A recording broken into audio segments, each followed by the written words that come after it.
دا ژبه چې د ماشومانو نښلي که نه، مطلب خبره سر ته نشي رسولی، یو خبره شروع کوي نو تت تت پکې کوي، لکنت ورته وایي، لکنت چې لفظ ادا کوي نو ډایرکټ ازادي نشي ویلی، هغه لفظ کې نښلي بار بار، چې بازار یادوي نو وایي بب داسې انداز کې په داسې طریقه باندې خبره کوي، صفا واضح په ښایسته طریقې سره نشي ویلی، دې ته ویلی کېږي لکنت، دا ژبه نښتل. دا اصل کې د دې د وجې نه کېږي چې په دې انسان کې دا کم د سپیچ ارګنز دي که نه په ماشوم کې، دا د وخت نه د ماشومتوب نه د دې صحیح ډیولپمنټ ونه شي، صحیح ګروت یې ونه شي، دا کمزوري پاتې شي. لکه سپیچ ارګن موت دی، خوله ده، لیپس دي، شونډې دي، ټنګ، ژبه ده، جبړې دي، جامې چې ورته ویلی کېږي، یا دغه شان لنګز دي، فیفړې د دې نه چې دا کم دا هواګانې دلته ته موږ بیا دا خبرې بیا دلته په دې وکل کاټ کې جوړېږي، دلته ورله موږ الفاظ ورکوو، نو د دې ټول ارګنز اصل کې ګروت ونه شي، صحیح ډیولپمنټ یې ونه شي، دا کمزوري پاتې شي. چې کمزوري پاتې شي نو دا بیا صحیح آزاده خبره نشي کولی، بیا په یوه خبره بار بار پکې نښلي.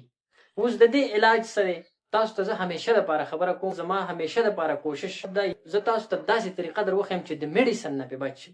د ډاکټر د تلو نه، د هسپتال د تلو نه پې تاسو بچ شي، پریکټس ورلته ورکړي، اکسرسایز ورلته ورکړي، او په دې طریقه باندې د انسان علاج وشي، او د میډیسن نه، د ډاکټر نه، د پیسې خرچ کولو نه پې ته بچ شي. زما همیشه دپاره همدا مقصد وي او دا زما فوکس وي، ځکه که تاسو زما مخکې لیکچرې کتې ما به پکې چېرته د میډیسن خبرې تاسو ته نه کوي چې دا د میډیسن استعمال کوي. زما اکثر کوشش دی چې زه تاسو ته داسې اکسرسایزز در وښیم، داسې طریقې در وښیم چې بغیر د میډیسن نه ستاسو په هغه باندې کار وشي. اوس د دې دپاره کوم علاج دی؟ دا ژبه چې نښلي، نو د دې دپاره لږ پریکټس کول دي. که د کم ماشوم داسې ژبه نښلي هغه لږ پریکټس ورکول دي. لکه د ټولو نه اولنۍ خبره دا ده چې دا انسان تاسو ته ما وویل په دې کې د دې جامو په دې خبرو کولو کې د دې جامو هم غټ کردار دی. دې جامو له لږ اکسرسایز وکړي. دې جامو له څنګه اکسرسایز وکړي؟ دا خوله چې ده که نه دا جامې دا لږې کولاو لږ ساعت له ته ورته وویې دغه ماشوم ته چې خوله کولاو که شابه او دغه شان کولاو یې ونیسه، نو د دې سره د هغه دا جامې ازادې شي، کولاوې شي. دا یو طریقه شوله، یو اکسرسایز شو چې دغه ماشوم له ته دا ورکړي. بیا د دې نه وروسته دویم نمبر ژبه ده چې خبرې کوي، د ژبې اکسرسایز ورله ورکړه، د ژبې پریکټس ورله ورکړه. ته ورته ووایې چې یاره ژبه راوباسه، ژبه راوباسي، ورته ووایې چې داسې ونیسه، ژبه اوس بره حلق ته ولګوه، دغلته به تا نیولي، ژبه یو طرف ته دې طرف ته راوله او وینیسه، دغه شان دې بل طرف ته ژبه راوله، په خوله کې یو طرف ته او بل طرف ته دا ژبه دغه شانته کې اړی راړی نیولي. دا د بل اکسرسایز دی چې دا ژبه د آزاده شي، دې ته پریکټس میلاو شي، دې ته اکسرسایز میلاو شي، نو په دې طریقه باندې به د هغه ژبه هم لږه برابر شي. بل اکسرسایز ورلته داسې ورکړي چې هغه ته ووایي چې یو لفظ به ته خو د ډېر اوږد دا لفظ راکاږه، خاص کر واولز چې کوم دي که نه، لکه مثال ته هغه ته ووایې ماشوم دی هغه ته پریکټس ورکړي، هغه ته ووایې چې ته داسې وایې چې واو، دا لفظ پې داسې اوږد کوه، واو، او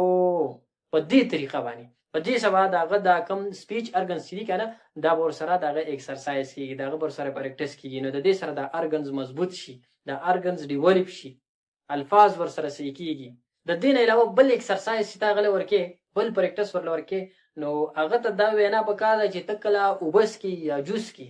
نو کوشش دا کوه چې دا په ګیلاس یا دا په جام کې مه څکه.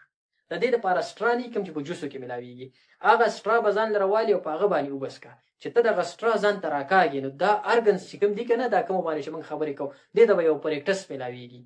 دې ته به یو اکسرسایز میلاویږي، دا به د دې سره ازادیږي. نو همیشه دپاره چې څښاک دی کوي که نه، که هغه اوبه دي که هغه جوس دي، نو په ګیلاس یا په جام وغیره کې دې نه کوي، په بوتل باندې دې نه څکي،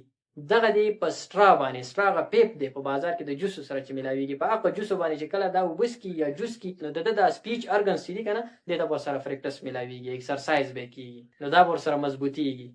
بله خبره دا ده چې دغه شان ماشوم ته ووایې چې ته کله خبره کوې نو په جلتۍ سې مه کوه، په سپیډ کې خبره مه کوه. تاسو که دغه شان ماشومانو ته وګورئ هغوی چې خبره کوي نو زر زر لګیا نو بیا په خبره کې ونښلي، بیا الفاظ نشي ویلی، لفظ نشي ادا کولی. ده ته ووایه چې په آرام سره په وقفې سره یو خبره کوه. لکه مثال دی اوس وایي چې زه کور ته ځم، نو دا په دې کې نښلي زه دا چل کوي.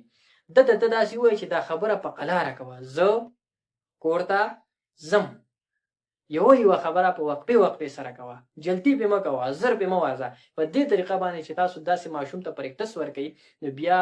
سپیچ تراپسټ یا ډاکټر ته د تلو ضرورت نشته، د میډیسن ضرورت نشته. په دې طریقه باندې د هغه اکسرسایز کېږي، د هغه پریکټس کېږي، د هغه د ژبې نه دا لکنت دا څیزونه ختمیږي. نو دا یو څو خبرې دي، دا تاسو ماشوم ته په دې طریقه باندې پریکټس ورکوئ، په دې طریقه باندې ورته لږ ورزش ورکوئ، بلکل به انشاءالله دا ټیک شي.